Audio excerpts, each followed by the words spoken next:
Insyaallah pada subuh hari ini kita membahas tentang persoalan istinja atau bersuci, masih dalam pembahasan tentang bersuci. Kalau pertemuan yang lalu kita telah membahas tentang wudu, saat ini kita membahas tentang al-istinja'u wa adabu qadil hajah.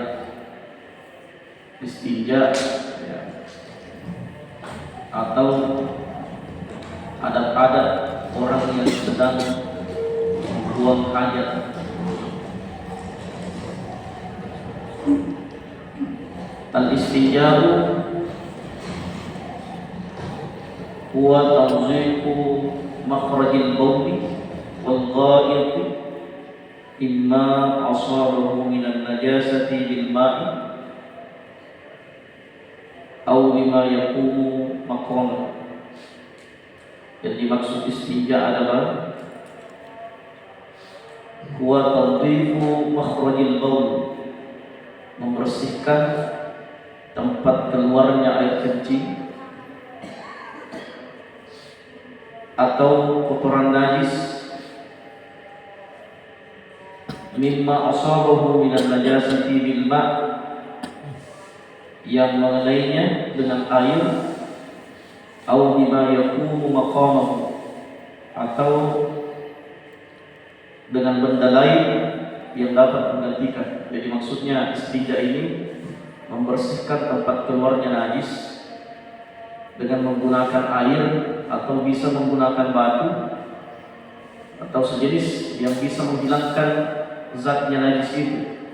Nanti ada penjelasan di sini apa-apa yang boleh digunakan untuk beristinja.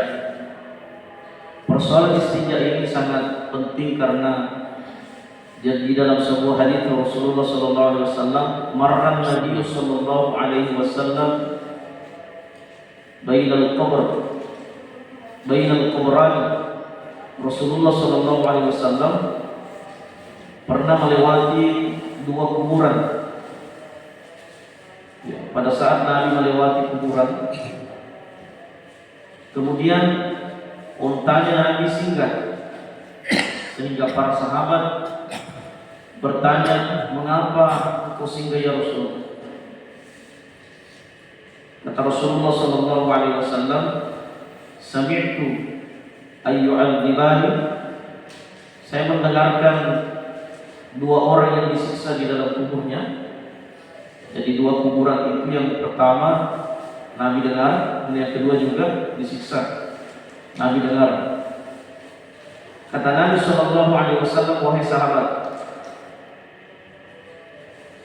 hal ta'lamu limadha yu'adzibani fi? Apakah kau tahu mengapa mereka disiksa di dalam kuburnya? Para sahabat, tidak ya Rasul. Maka Nabi sallallahu alaihi wasallam menjawab, wa may yu'adzibani illa, tidaklah mereka disiksa kecuali dua perkara. Yang pertama adalah an-namimatu, suka mengadu domba, suka menyampaikan berita sehingga orang bertengkar.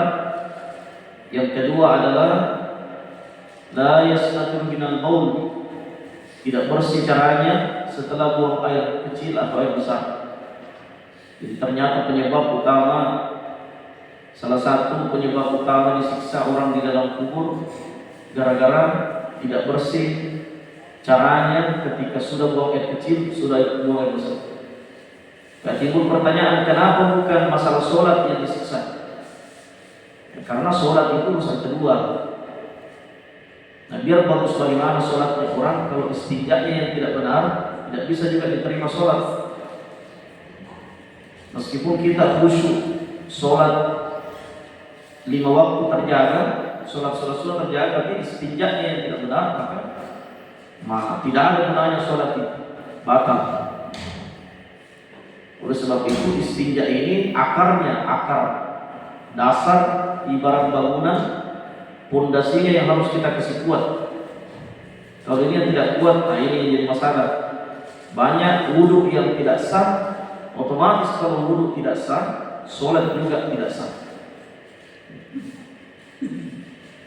Hadirin jamaah subuh yang insyaallah dirahmati Allah Subhanahu wa taala. Kemudian dasar hukum yang lain di dalam surah Al-Mudaththir, Allah Subhanahu wa taala berfirman, "Wa thiyabaka fatahhir." Dan pakaianmu bersihkanlah. Maksudnya ayat ini menunjukkan bahwa Nabi memerintahkan, Allah memerintahkan kepada kita untuk menjaga kebersihan badan, pakaian dari najis. Kalau badan terkena najis tidak membatalkan wudhu, tapi kalau badan terkena najis membatalkan sholat, maka itu yang maksud bersihkan pakaian. Kemudian hadis Nabi sallallahu alaihi wasallam, kana Nabi sallallahu alaihi wasallam yastanji bil ma', rawahu Bukhari. Rasulullah sallallahu alaihi wasallam beristinja dengan menggunakan air. Hukmul istinja, adapun hukum beristinja, wajibun inda khurujin najasati min ahadis sabilain. Hukum beristinja adalah wajib inda khurujin najasati min ahadis sabilain, ketika najis keluar dari salah satu dari dua jalan, yakni kubul dan dubur. Ya. Kemudian anwa'ul istinja, macam-macam istinja, cara beristinja. Ya, al-istinja bil ma', beristinja dengan menggunakan air. Nah, ini kalau kita biasa sudah buang air besar, banyak kesalahan-kesalahan yang dilakukan oleh sebagian orang ketika sudah buang air besar. Baru tiga timba dia siram, baru dikasih sabun. Sebenarnya itu kalau kita beristinja, jangan dulu dikasih sabun. Ya, kalau dikasih sabun berarti memang langsung hilang. Tapi istinjanya belum sempurna. Ya. Nah, biar satu kali disiram air, kalau langsung dikasih sabun pasti sudah kita anggap hilang, padahal masih ada di dalam itu tersisa. Ya, kalau ulama fikih mengajarkan kepada kita, beristinja itu disiram dulu sampai hilang tiga hilang baunya, hilang rasanya, hilang warnanya. Nah, jadi tentu kita bisa merasakan itu kalau sudah buang air besar, dicuci. Ya, kalau ulama, saya masih ingat dulu kita di pesantren dulu diajarkan memang kalau mau yakin bahwa betul-betul sudah bersih, bisa dicium tangannya. Jadi cuma dua yang bisa dilakukan, cium hanya untuk memprediksi saja, oh masih ada sedikit. Atau yang kedua, dilihat zatnya, karena biasa orang yang panjang kukunya di bagian tengah, kadang tidak kita sadari ada menempel di sini. Maka ini perlu diperhatikan. Itu namanya memperhatikan bau, memperhatikan warna, memperhatikan rasa. Tapi kalau rasanya tidak usah dicoba. Ya, ulama kita menjelaskan rasa tidak usah dicoba, itu terlalu parah kalau mau dicoba rasanya. Dua saja. Ya, yang pertama dirasakan baunya, kalau masih ada itu agak bau berarti cuci lagi. Yang kedua zatnya, ya warnanya maksudnya. Perhatikan karena biasa ada menempel. Ada biasa najis itu menempel tanpa kita sadari. Kalau panjang buku bagian tengah biasa masuk di sela-sela bagian, perhatikan. Maka setelah itu baru kalau memang sudah dirasa bersih baru dikasih sabun. Karena kalau bersih itu, kalau memang sudah betul-betul bersih, pasti hilang baunya itu. Silahkan dicoba. Coba makin, kalau tidak percaya, sudah buang air besar, cuci makin dulu sampai betul-betul. Jangan hanya tiga timba saja, tidak belum bersih. Setelah disiram, cium. Kadang itu masih ada baunya, tapi kalau sudah ditambah lagi, dicuci lagi, lalu hilang baunya, sudah dianggap bersih. Nah, untuk meyakinkan, periksa lagi tangan, kuku. Ya, kalau masih ada menempel, cuci lagi. Sudah. Setelah itu baru dikasih sabun. Ya, jangan dikasih sabun supaya untuk mengakali bahwa oh bersih nih. Bisa jadi memang tangan tak tidak berbau ini karena sabun ditaruhkan sabun, tapi kita tidak sadari masih ada bagian-bagian di dalam itu yang masih menempel, itu yang membuat biasa sholat yang tidak sah. Kalau perlu agak didorong sedikit masuk kemudian diputar, itu cara membersihkan. Tapi ada ulama yang paling ringan pendapatnya mengatakan cukup saja diperhalus karena jangan sampai berbahaya kalau kita terlalu paksa. Halus saja menggosok halus. Yang penting kena semua itu bagian permukaan dubur. Kalau itu tidak bersih, itu biasa banyak orang disiksa di dalam kubur. Sama juga buang air kecil. Ya, kalau orang buang air kecil sebenarnya bukan kencing berdiri itu bagi laki-laki, karena memang kebanyakan kencing berdiri laki-laki. Kalau perempuan belum pernah saja kencing berdiri. Laki-laki itu kencing berdiri ini sangat berbahaya sekali. Ada tanya sama saya, kalau memang kencing berdiri itu dilarang, Ustaz, kenapa itu masjid raya? Nah, masjid raya, masjid Al-Markas, banyak tuh juga tempat kencing berdiri di situ. Ya, padahal di situ tempatnya ulama menjelaskan dasar agama yang kuat. Banyak pengajian-pengajian tentang hukum Islam. Kenapa masih dibuat WC berdiri? Maka saya menjawab bahwa sebenarnya itu WC di tempat berdiri, satu, itu dikhususkan untuk orang yang kena uzur. Kalau ada orang yang tidak bisa jongkok, maka boleh menggunakan seperti itu. Yang kedua, boleh kita posisi kencing berdiri kalau memang betul-betul darurat sekali. Ya, kondisi darurat, kita punya celana tidak bisa. Ada memang biasa orang pakai celana sempit. Ya, sehingga kalau dibuka resletingnya susah dijongkok, apalagi kalau orang gemuk. Ya. Tapi kalau saya melihat kondisi bahwa kalau tidak ada yang darurat sekali, biasa saya buka pakaian, buka celana dan setelah itu baru kita sempurna istinja kita. Tapi kalau darurat sekali, darurat yang dimaksud di situ rombongan. Siapa tahu kita mengadakan perjalanan naik mobil, takut ketinggalan rombongan, orang sudah buru-buru, kita mami ditunggu, maka posisinya itu namanya darurat. Maka boleh kencing dalam posisi berdiri. Tapi para ulama menegaskan bahwa sebaiknya jangan kencing berdiri kalau memang tidak ada yang perkara urgen, perkara penting sekali. Nabi SAW dalam sebuah riwayat pernah juga kencing berdiri. Itu pernah dilihat oleh salah seorang sahabat. Nabi kencing dalam posisi berdiri, tetapi itu hanya satu kali dilihat oleh para sahabat di tempat yang banyak sampah. Nabi khawatir kalau Nabi jongkok, gamisnya terkena dengan sampah itu. Kita tidak tahu di sampah itu ada najis yang mungkin menempel di gamisnya Rasulullah. Jadi intinya perkara darurat. Dalam kaidah usul fikih ada kaidah yang mengatakan ad-daruratu tubihul mahzurat. Persoalan darurat itu membolehkan kita untuk melakukan sesuatu meskipun sesuatu itu dianggap melanggar. Ya, jadi selama darurat. Bagaimana cara buang air kecil yang benar? Jongkok. Jadi posisi jongkok bisa di hari biasa itu.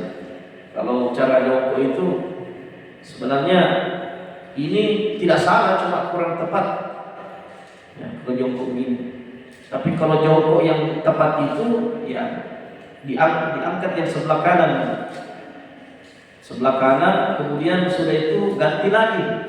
Jadi kalau sebelah kiri turun seperti angkat ini, kita agak tunduk sedikit, tunduk supaya itu keluar semua. Tunduk. Kalau perlu tunduk kemudian tekan. Setelah itu ganti lagi, tekan. Sudah. Nah, kemudian setelah itu barulah ada juga teknik selanjutnya. Ditekan-tekan bagian di bawah. Kalau laki-laki itu bagian di bawah. Memang kalau kita bahas fikih Pak, saya masih ingat Andre Gurta Mudathir, ya, Allah yarham, beliau pernah mengatakan, andaikan bisa orang telanjang menjelaskan fikih, telanjang orang. Cuma ini tidak boleh. Jadi memang agak vulgar sih, di bawah anunya laki-laki itu ditekan di situ. Nah, jadi anggap ini Pak, anunya laki-laki itu dibawa di sini, ditekan sambil istibra. Istibra itu jadi disunnahkan istibra 3 kali. Nah, jadi kalau sudah begitu rasakan lagi enak itu. Jadi sudah tidak ada sisa itu. Kenapa dianjurkan begitu? Karena banyak orang yang selesai buang air kecil, dia menganggap sudah tidak ada yang keluar. Kalau kita mau uji coba, silahkan buang air kecil, jangan beristinja yang benar. Pokoknya selesai keluar, ambil tisu. Silahkan ambil tisu, masukkan di dalam. Kemudian kita sholat, Allah rasakan. Kadang itu keluar bisa kita ruku. Jadi kalau biasa kita sholat ruku, ada kita rasa kayak keluar. Itu biasa karena tidak begitu cara membersihkan. Ya. Jadi ambil tisu, tarik tisu itu, maka akan kelihatan pasti ada bahasa di situ. Nah, jadi yang pertama tadi jongkoknya dengan cara seperti itu. Kemudian setelah jongkok, setelah dicuci, tekan-tekan sedikit bagian di bawah, kemudian istibra. Sudah keluar semua itu.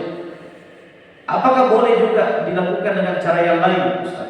Boleh, silahkan ditambahkan kalau memang ada yang perlu lagi ditekan-tekan situ, merasa kita puas dengan cara istinjanya, bisa juga dengan cara diurut sedikit Pak. Diurut. Nah, saya tidak usah jelaskan yang perempuan membuat, karena yang laki-laki berurut, karena sesama laki-laki. Diurut sedikit, pelan-pelan saja diurut, insya Allah sudah keluar semua, sudah bersih cara istinja. Kalau cara perempuan sebenarnya ada memang khusus penjelasan untuk perempuan. Yang perempuan itu biasa yang bisa menjelaskan detail yang begitu. Kalau saya untuk anunya saja kebersihannya, bahwa kalau kencing jangan berdiri. Ya, kalau perempuan kan memang tidak pernah berdiri, pasti jongkok. Tapi posisi jongkoknya tadi seperti itu. Begitu juga kalau kita buang air besar. Nah, sebenarnya yang dianjurkan, tapi kalaupun ada yang menggunakan ini persoalan kloset, kalau ada di rumah kloset dulu tidak apa-apa sebenarnya. Cuma kalau yang sempurna itu untuk penekanannya itu sebenarnya jongkok. Kemudian kita agak condong sedikit miring ke kiri, supaya itu lutut kita itu menekan bagian di bawah perut. Itu bisa membuat sisa-sisa kotoran keluar semua. Silahkan dicoba kalau kita buang air begitu cara. Bagaimana kalau yang jongkok, yang WC dulu seperti itu, untuk orang-orang yang uzur juga, sudah tidak bisa jongkok. Ada memang orang tidak bisa jongkok, bisanya hanya buang air besar dulu, ya itu kembali lagi bahwa uzur. Ya. Jadi ada yang salah paham, tidak mendengar sampai selesai penjelasan. Begitu pulang di rumah hancurkan itu kloset dulunya. Padahal tidak usah dihancurkan Pak. Kalau begitu bisa aja, karena ada memang orang itu senang dengan kloset duduk. Bukan berarti kloset duduk dilarang, tidak. Cuma kalau mungkin lebih maksimal lagi supaya sesuai dengan syariat Islam, kesehatan juga terjaga, itu WC jongkok. Nah, tapi kalau WC duduk bukan berarti tidak boleh. Cuma kalau sudah duduk diperbaiki lagi cara istinja supaya maksimal seperti tadi caranya jongkok itu. Kemudian wa yajuzu istinja'u bil ahjar. Tadi kita menggunakan air, yang kedua bisa menggunakan batu. Tapi batu ini nanti betul-betul tidak ada air. Kalau masih ada air tidak boleh menggunakan. Bagaimana cara menggunakan batu? Wa yajusul istinja'u bil ahjari awil min dili wa ma syabahahuma, atau tisu, ya. Jadi batu, air, batu, mindil, tisu, ya, wa ma syabahahuma, atau yang serupa dengan benda lainnya. Ya. Cara beristinja dengan batu itu, kita siapkan batu 3 buah. 3 buah yang betul-betul batu itu agak kasar, kemudian itu yang dipakai. Tapi kalau tidak ada batu yang 3 buah, cari batu yang satu saja tapi masing-masing punya ujung 3. Ya, biasa kita dapat batu itu memang cuma satu tapi masing-masing ujungnya runcing. Ya, itu bisa dipakai untuk beristinja. Tapi dengan catatan, tidak sah menggunakan batu itu kalau najis yang keluar sudah merembes kemana-mana. Tapi ada biasa orang itu bilang orang Makassar, orang Bugis juga bilang taciri. Ya, mungkin sudah tidak bisa tahan Pak, mencretnya itu sudah langsung keluar tahambur, tidak sah menggunakan batu di situ. Ya, yang dimaksud itu menggunakan batu kalau bukan dalam posisi mencret yang sudah menyebar sampai di paha. Ada biasa orang itu buang air besar, tahambur keluar sudah menyebar sampai di bagian paha. Nah, ini harus dengan air. Kalau tidak ada sekali air, berusaha dulu cari air. Kalau sudah berusaha sekali cari air, maka cari benda-benda yang lain yang bisa melap itu, menghapus itu. Tapi untuk menghilangkan air zatnya itu kotoran, batu. Bagaimana kalau tidak ada batu? Boleh menggunakan tisu. Ya. Bagaimana kalau tidak ada tisu? Cari benda-benda yang lain. Boleh dengan daun kering, tapi yang tidak berbahaya. Ya. Maksudnya boleh daun tapi yang kering yang tidak berbahaya. Boleh juga menggunakan kain tebal. Ya. Misalnya ada kain, ya, kain tebal itu bisa kita gunakan untuk membersihkan itu. Tapi perlu diingat, membersihkannya itu hanya sekedar menghilangkan airnya, zatnya itu najis. Ya, itu pun digunakan itu kalau betul-betul posisi tidak ada sekali air, tidak ada air, kering, tidak ada sekali. Tapi kalau sudah dapat air, ya mesti dicuci kembali. Maka ada yang bertanya bahwa bagaimana kalau misalnya hanya menggunakan batu tapi kita sudah mau sholat, belum ada air, maka itu sudah dimaafkan kalau posisi seperti itu. Lagi-lagi kembali ke persoalan darurat. Ya, tidak sekali tidak bisa kita dapat di mana cuma dapat air. Nah, sementara belum yakin masih ada kotoran yang tipis-tipis melengket di situ, sudah dikorek pakai batu, masih belum yakin, masih ada, tidak apa-apa, itu sudah dimaafkan, kata musannif dalam kitab ini. Kemudian adab yang terakhir adalah, masih ada yang tidak boleh digunakan untuk bersuci, beristinja. Yang pertama tulang, ya, tulang. Kenapa tulang? Karena tulang itu benda yang dihormati. Alat tubuhnya manusia, alat tubuhnya hewan, tidak boleh. Kemudian kotoran hewan sudah jelas-jelas kotoran hewan tidak bisa dipakai untuk beristinja, membersihkan itu. Karena biasa kita lihat ada kotoran sapi, kotoran kuda yang sudah mengering, ya bukan itu yang diambil, tidak boleh dipakai. Kemudian benda basah yang bernajis atau benda yang berharga seperti uang atau mushaf. Nah, seperti misalnya ini, karena ini kitab tidak boleh kita ambil ini diremas-remas kemudian dipakai untuk membersihkan najis, karena ini benda terhormat, ini kitab. Mushaf Al-Quran atau uang juga itu tidak bisa dipakai. Ya, benda yang dihormati. Atau makanan seperti roti. Ya, siapa tahu kita buang air besar, tidak ada sekali air, tidak ada batu, tidak ada kertas, tidak ada tisu. Kita lihat di situ roti yang sudah mengering. Meskipun roti itu sudah mengering, tidak bisa dipakai. Maka mesti kita cari dulu sumber-sumber yang lain. Itulah kemahakuasaannya Allah karena menciptakan alam semesta ini memang betul-betul lengkap. Ada banyak yang bisa di media digunakan untuk bersuci. Ya. Kemudian terakhir, adab-adab ketika buang hajat. Yustahabbu dukhulul khala birrajuli al-yusra. Dianjurkan masuk toilet dengan menggunakan kaki kiri.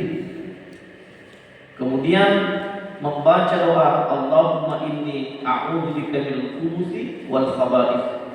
Aku berlindung kepadamu ya Allah dari setan laki-laki dan setan perempuan. Menurut sebagian ulama menjelaskan bahwa orang yang masuk di WC tidak membaca doa, maka Allah membuka hijabnya setan dan bisa melihat aurat kita. Ibu-ibu, perempuan, hati-hati. Kalau tidak baca doa masuk WC, setan itu bisa melihat aurat kita. Dan setan itu menikmati. Wah, ternyata enak juga dipandangnya itu. Makanya baca doa. Dan juga kalau tidak menyebut nama Allah atau tidak baca doa masuk di WC, setan itu akan mengambil najis kita, najis.